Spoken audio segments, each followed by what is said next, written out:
Hello YouTube मेरो channel सलम्बु डिजाइनरमा यहाँहरूलाई स्वागत छ। अहिले चाहिँ हामी माइक्रोसफ्ट अफिस वर्ड बेसिकको चाहिँ ट्युटोरियल सिरिजमा छौँ। यो चाहिँ त्यो ट्युटोरियल सिरिजको 11औं सिरिज हो। आजको यो सिरिजमा चाहिँ हामी माइक्रोसफ्ट अफिस वर्डमा कसरी चार्टहरूलाई हाल्ने, कसरी चार्ट इन्सर्ट गर्ने भन्ने कुराहरू चाहिँ चर्चा गर्न गइरहेको छौँ। आउनुहोस् ट्युटोरियल सुरु गरौँ।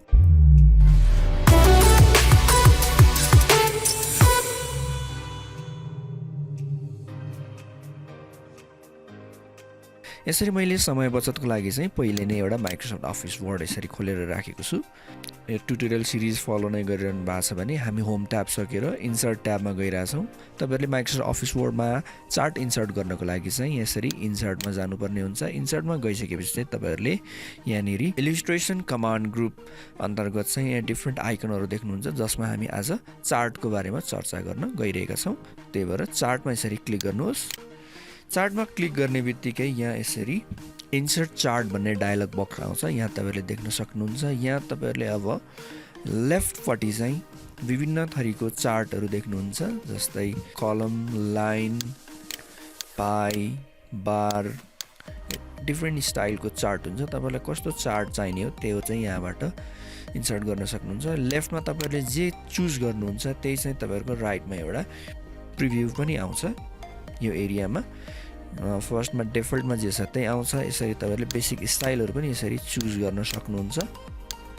तपाईँहरूलाई जुन स्टाइल मनपर्छ त्यसमै गर्नु होला। त्यो स्टाइल कस्तो देखिन्छ भनेर हेर्नको लागि तपाईँले यस्तो त्यो माउस त्यो माथि राखिदिनु भयो भने यसरी ठुलोमा पनि देखिन्छ। पुरानो भर्जनहरूमा यो फिचर्स नहुन पनि सक्छ। अहिलेको लागि हामी यो कोलनलाई नै इन्सर्ट गरौँ। यहाँ कोलन छ र यो फर्स्टको यो डिफल्टलाई नै गरौँ।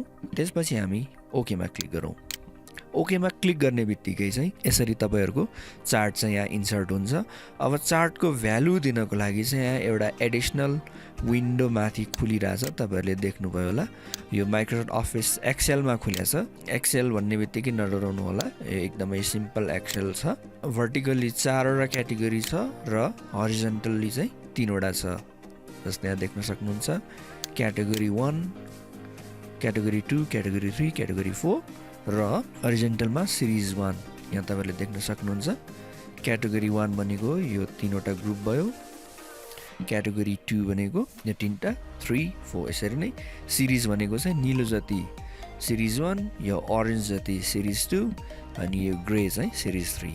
हामीले यही एक्सेलमा चाहिँ अब तुरुन्तै एडिट गर्न सक्छौँ। अनि यो चाहिँ अटोमेटिक लिङ्क हुन्छ, त्यही भएर तपाईँले केही गर्नु पर्दैन, सिधै यहाँ अपडेट हुन्छ। जस्तो म तपाईँहरूलाई अपडेट गरेर देखाउन गइरहेको छु। फर्स्टमा म क्याटेगोरी 1मा क्लिक गर्छु। क्याटेगोरी 1मा चाहिँ म यो च्यानलको नाम लेख्छु। त्यसपछि क्याटेगोरी 2मा मेरो अर्को च्यानल छ। इफ यु लाइक ट्राभल अथवा ट्राभल गर्न मनपर्छ, ट्राभल भिडियो मनपर्छ भने सोलो ट्राभलरमा जान सक्नुहुन्छ। त्यसपछि अर्को छ हेड नेपाल। म चाहिँ यसमा काम गर्छु। अहिलेको लागि क्याटेगोरी 1लाई म यतिकै छोडिदिन्छु।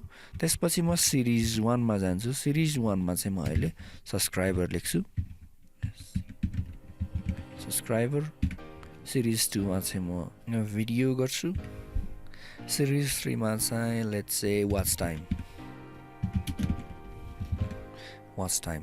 यसरी हाम्रो भ्यालु अटोमेटिक यो एरियामा अपडेट भइसक्यो, देख्नुभयो होला। अब हामी भ्यालु अपडेट गरौँ। अब हामी यो भ्यालु राख्दा चाहिँ जस्तै मेरो सलम्बु डिजाइनरको चाहिँ सब्सक्राइबर करेन्ट स्टाटसमा 330 छ। एन्टर गर्ने बित्तिकै त्यो निलो एरिया हेर्नु होला, चेन्ज भइहाल्छ। यिनीहरू चाहिँ सानो भयो किनभने यिनीहरूको भ्यालु अहिलेको लागि सानो छ। अब त्यसपछि फेरि हामी सोलो ट्राभलरमा राखौँ, which has less subscriber. For the moment it's 20, यसको अराउन्ड 170। अनि क्याटेगोरी 1 चाहिँ मैले पर्पजफुल्ली नै राखियो। भिडियो सबैमा अराउन्ड आई थिङ्क यसमा 15 होला, यसमा पनि 10 होला, यसमा अलि बढी छ 30। त्यसपछि वाच टाइमको कुरो गर्नुहुन्छ भने सलम्बु डिजाइनरको it's about 488 hours. Solo traveller which is about 5 hours. Head Nepal it's about 147 for the moment. कहिले प्रगति गर्ने होला यस्तो पाराले।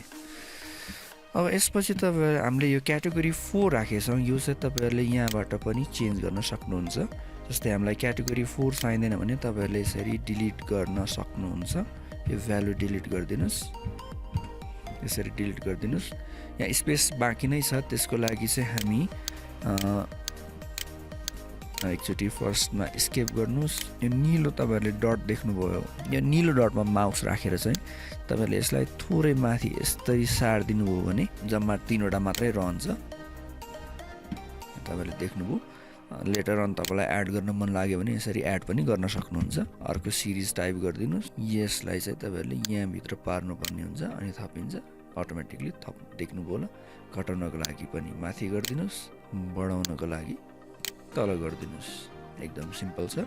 यो भ्यालु अटोमेटिक चेन्ज हुन्छ। अहिलेको लागि निर्मललाई नराखौँ। यदि तपाईहरुले डाटा एन्ट्री गरिसक्नु भएको छ भनिसकेपछि तपाईहरुलाई यसलाई केही नगर्नुस्, सिधै क्यान्सल गरिदिनुस्। यसरी हाम्रो चार्ट इन्सर्ट भइसकेको छ। अहिलेको अवस्थामा सलम्बु डिजाइनरमा चाहिँ सब्सक्राइबर अराउन्ड 300 र 400 को बिचमा छ। वाच टाइम चाहिँ तपाईको 500 र 400 को बिचमा छ भने हेर्ने पारा अलिकति राम्रो छ। सोलो ट्राभलर बिचमै हराइरहेछ। अब हामी चार्टको टाइटल राख्न चाहन्छौँ भने यसरी यो चार्टमा क्लिक गर्नु होला। चार्ट टाइटल यो टेम्प्लेट भएकोले चार्ट टाइटल भनेर देखाछ। यसलाई चाहिँ युट्युब च्यानल सिचुएसन भन्छु।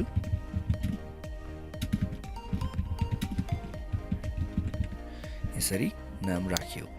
अब माइक्रोसफ्ट अफिस वर्डको पिक्चर सेप जस्तै तपाईहरुले चार्टलाई पनि आफ्नै हिसाबले यसरी रिसाइज गर्न सक्नुहुन्छ जस्तो लाग्छ। शिफ्टले केही चेन्जेसहरु गर्छ, जस्तै तपाईहरुको शिफ्टले चाहिँ सबै चीजलाई श्रिङ्क डाउन हुन दिँदैन। यहाँ चाहिँ थेप्चो हुन्छ, तर शिफ्ट थिच्नु हो भने एकदमै मिलेर बस्छ। इट्स लाइक अ रेस्पोन्सिभ थाहा छ कि छैन तपाईहरुलाई चाहिँ एकदमै यो विन्डोज अनुसार फिट गर्दै जान्छ। त्यसपछि केही फिचर्सहरु छ यहाँ जसमा तपाईहरुले देख्न सक्नुहुन्छ। केही फिचर्सहरु यो टाइट हो। यदि तपाईहरुसँग टेक्स्ट छ भने यसमा पनि तपाईहरुले टेक्स्ट र्याप चाहिँ गर्नै पर्ने हुन्छ। तपाईहरुले यहाँ टाइट गर्नुभयो भने चाहिँ तपाईको प्याराग्राफसँग एकदमै मिलेर बस्छ। त्यसपछि अर्को एउटा अप्सन छ, यहाँ डिफरेन्ट अप्सन छ, प्लस छ। यहाँ तपाईहरुले कुनै एलिमेन्ट्स थप्नुहुन्छ भने गर्न सक्नुहुन्छ, व्हिच इज बेसिक अन्तर्गत पर्दैन, त्यही भएर हामी यिनीहरुलाई केही पनि गर्दैनौँ। यहाँ स्टाइल छ, यसमा क्लिक गरेर तपाईहरुले स्टाइल चेन्ज गर्न सक्नुहुन्छ इन्स्ट्यान्टली। अनि अर्को भनेको स्टाइल तपाईहरुले यसरी यसलाई क्लिक गरेर अरु पिक्चर अनि शेप जस्तै यहाँ पनि फर्मेट ट्याब एक्टिभ भएको हुन्छ। यहाँबाट पनि तपाईहरुले चेन्ज गर्न सक्नुहुन्छ। यसरी हामीले चार्ट राखेर देखायौं। यदि तपाईहरुलाई चाहिँ भ्यालुमा केही चेन्जेस गर्न मन लाग्यो स्टिल भने अझै पनि यो भ्यालुहरुलाई चाहिँ चेन्ज गर्न सक्नुहुन्छ। यसरी चेन्ज गर्नको लागि चाहिँ राइट क्लिक गर्नुस्, त्यसपछि यहाँ एडिट डाटा भन्ने अप्सन खोज्नु होला। एडिट डाटा भन्ने अप्सनमा क्लिक गर्ने बित्तिकै फेरि अघिनाको एक्सेल यसरी खुल्छ अनि यहाँ जे चेन्ज गर्ने हो त्यो अनुसारले चेन्ज गर्नु होला। जस्तै अहिलेको लागि यसलाई 100 गर्दियौ, यसलाई पनि 100 गर्दियौ, अलिकति राम्रो देखियोस् 100। ल यो भयो चार्ट।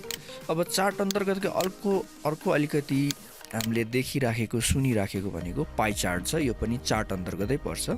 म फेरि अब पाइ चार्ट नै इन्सर्ट गरेर देखाउन गइरहेको छु, तर तपाईहरु यसमा आफ्नै हिसाबले पनि हेर्न सक्नुहुन्छ। म इन्सर्टमा गएर फेरि चार्टमा क्लिक गरे।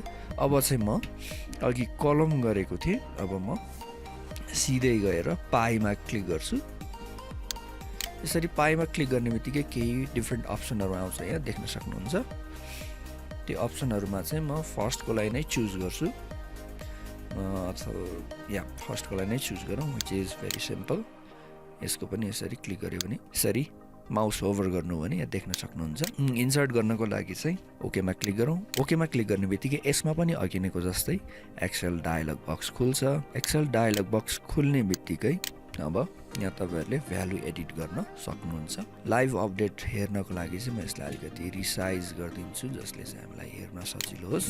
अब यहाँ सेल्स भनेको छ, यसको नाम यहाँबाट हामीले डाइरेक्ट लिंक गर्न पनि सक्छौं। यहाँ जे अपडेट गर्नुहुन्छ त्यो अटोमेटिक चेन्ज हुन्छ भन्ने कुरा तपाईहरुले अब पहिले थाहा पाइसक्नु भएको छ।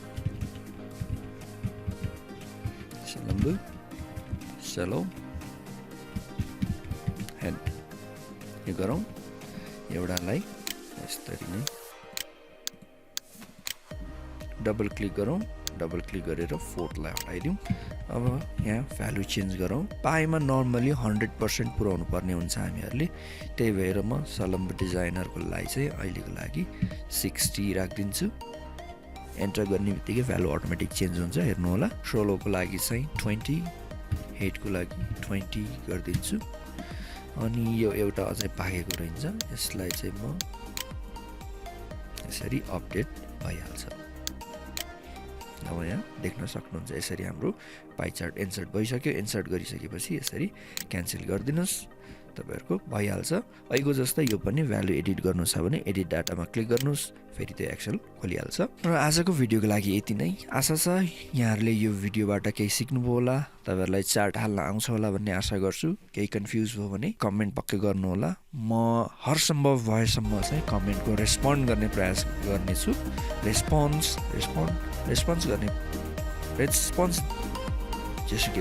रेस्पोन्स दिने प्रयास गर्नेछु। यदि असम्भव भयो अथवा मैले रेस्पोन्स गरिनँ भने एडभान्समा आइएम सरी, बिकज मेरो अरू पनि काम छ। I have to do another things for living. Okay, यो भिडियोको लागि यति नै। आशा छ भिडियो मन पर्यो होला। भिडियो मन पर्यो भने लाइक गर्नु होला, कमेन्ट गर्नु होला। कोही कम्प्युटर सिक्दै हुनुहुन्छ घरमा बसेर भने उहाँहरूलाई यो भिडियो रेकमेन्ड गर्न पनि सक्नुहुन्छ र मेरो च्यानललाई सब्सक्राइब गरेर मलाई प्रोत्साहन पनि दिन सक्नुहुन्छ। Okay, see you soon. Thank you very much.